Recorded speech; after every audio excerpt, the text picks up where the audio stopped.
Let's talk about MLM insurance Kool-Aid drinking pyramid schemes. This is a fun topic to talk about.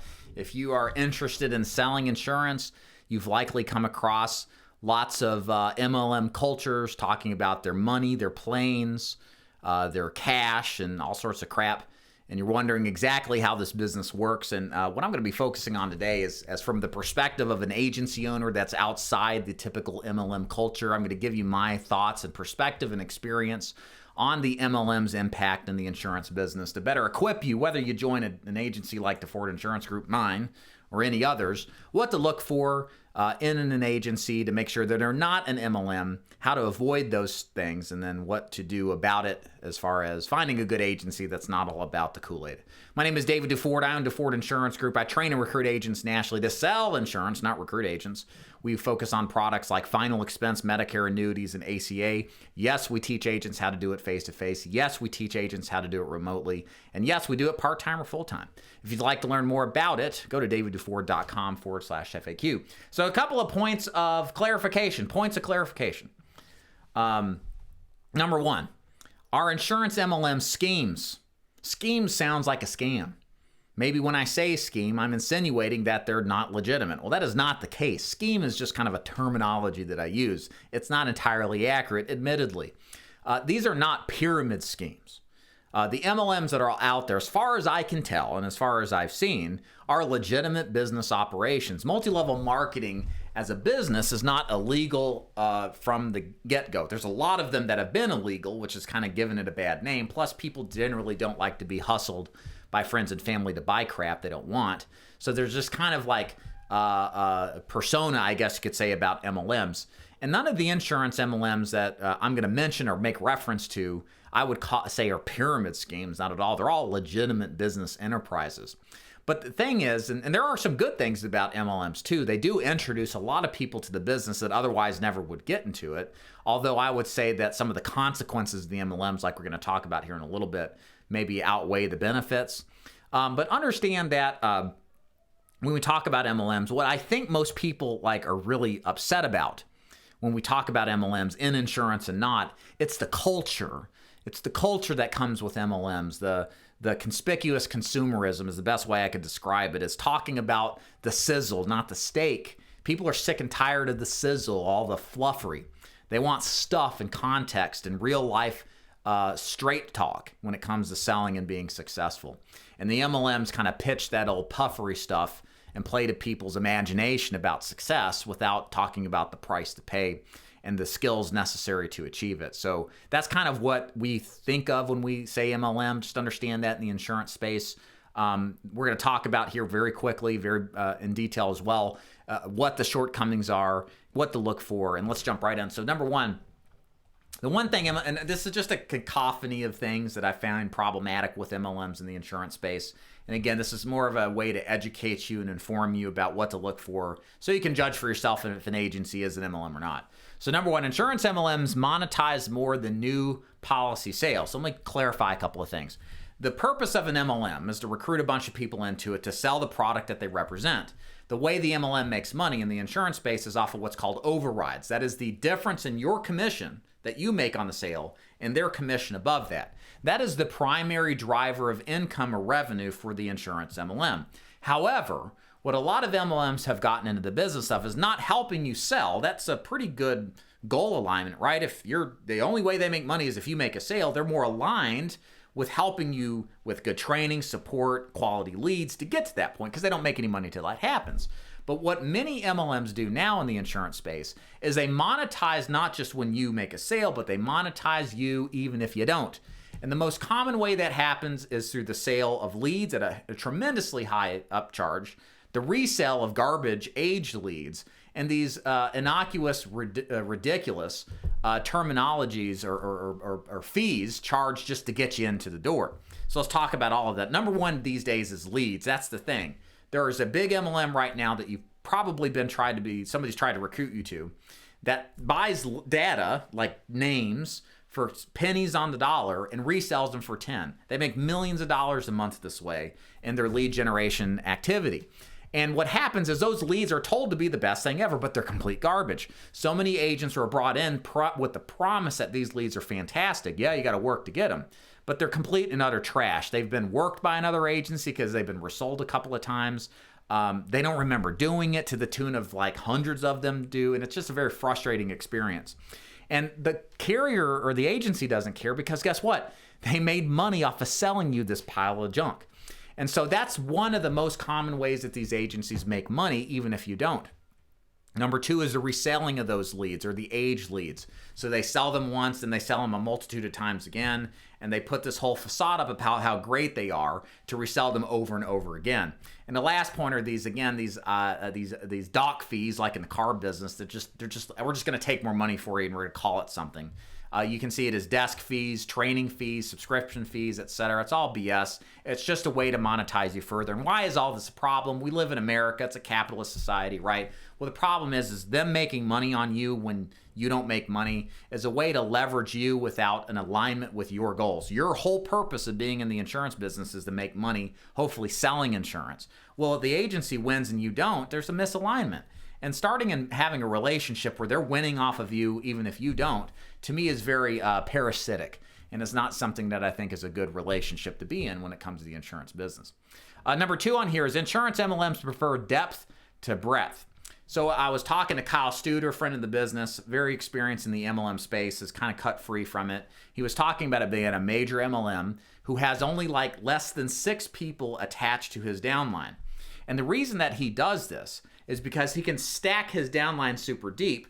Those people think they're building their agency, but what they're doing is they're building what we would call chargeback protection against the potential for debt roll-up. Now, chargebacks are something that you probably haven't heard, and that's basically when lapsed policies occur and the agent doesn't pay those back, and then that rolls up to the next upline. And what happens, and the problem here, is the MLMs are encouraged to build the depth here as opposed to the breadth of the agency to protect against agents who don't pay back their debts or who are frauds and write a bunch of fraudulent activity. And so what happens is this is why they push recruiting so much, is they can build up that protection racket especially, or basically, so that the top of the food chain doesn't get smacked with tens, sometimes hundreds, even millions of dollars in chargebacks, depending on the size of the agency.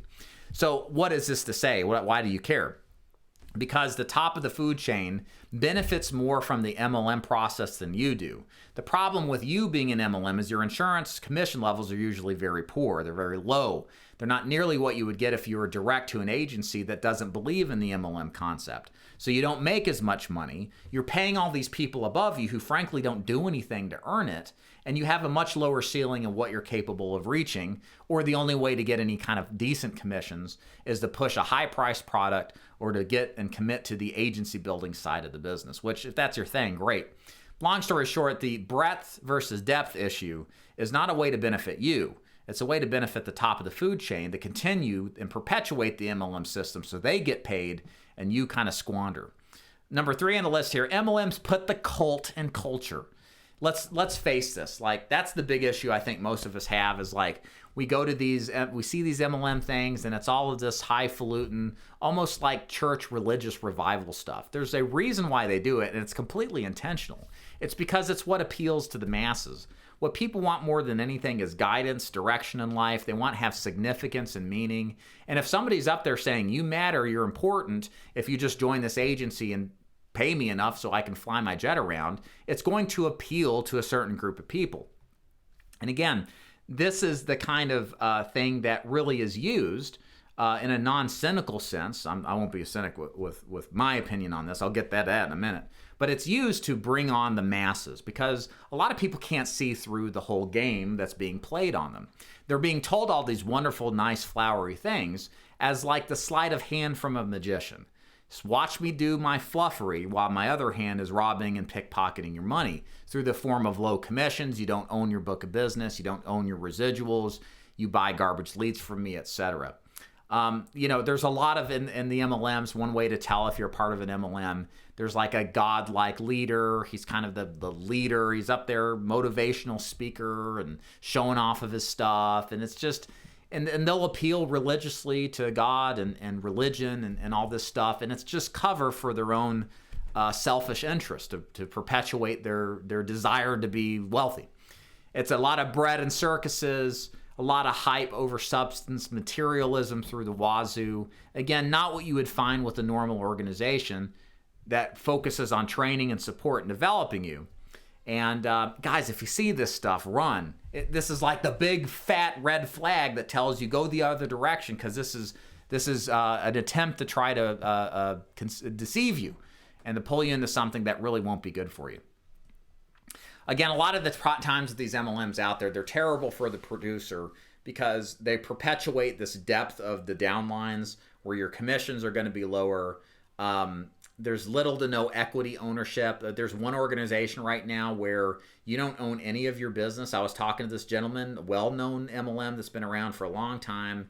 He was taken up in the plane in the air. He was featured on stage. He met the president and shook his hand. And they're such great people. And they're just like, they're robbing him of what he could get on his own, to the tune of probably like he's getting paid half of what he could get. And then when he leaves, because he doesn't own his book and the agency pays him, he's not going to get any of his residuals or his commissions that he's earned, because that's just how the setup is. So again, a lot of these organizations have good people, but it's cover for the reality of what their business is, which is to squeeze the life out of you, the producer, who's responsible for bringing in the money, bringing in the premium to have the success of the organization. And yeah, and the other thing, the last thing here on the list here I'll talk about is they talk more about, again, recruiting over producing. This is a big factor, a big sign that you'll see. If you are told that recruiting is more important or equal to producing, you're probably in an MLM. There's one leader that says that you're selfish for not sharing the opportunity of selling insurance with his company with other people, even if you're brand new. And the only reason he's saying that is because he's benefiting. You don't, as a new agent, need to bring in anybody and train them. You don't know anything. I wouldn't, if I were a surgeon, train, or a non-trained surgeon, train people how to do surgery. That's crazy, right? So why would you bring on people? It just doesn't make sense. And it's likely you'll lose good talent because they can see right through that you don't know how to help and train and support them, which in itself is a whole new skill set. So, and there's this being guilted into recruiting. Again, what's the problem with that? You guys should know how to do this business first before you recruit. It's really important to understand how to actually be successful first, so you actually have something to train with based off of firsthand experience, not conjecture or what the book says versus what the experience says. So bottom line with this, kind of an all over the board quick overview of the MLM business. Guys, it's tough out there. It's hard out there. The MLM business it perpetuates all over the place in the insurance business. You have to be aware of that. My advice to you, if you're brand new, is look before you leap.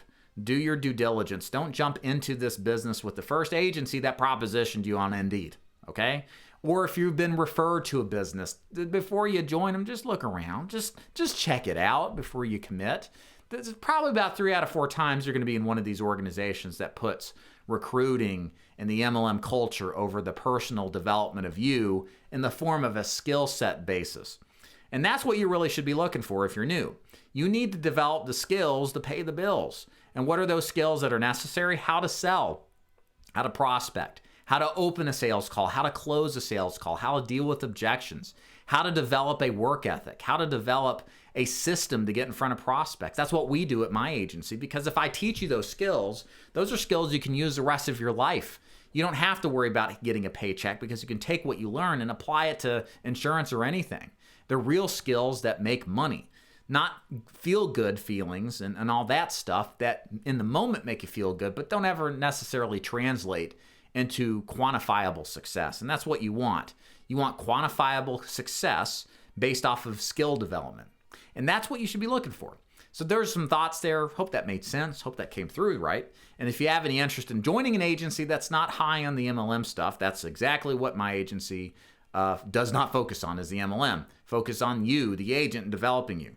You can go to daviddufour.com/FAQ to learn more, to see if what we do is a good fit for you. Ladies and gentlemen, thank you so much for watching. Hope this helped.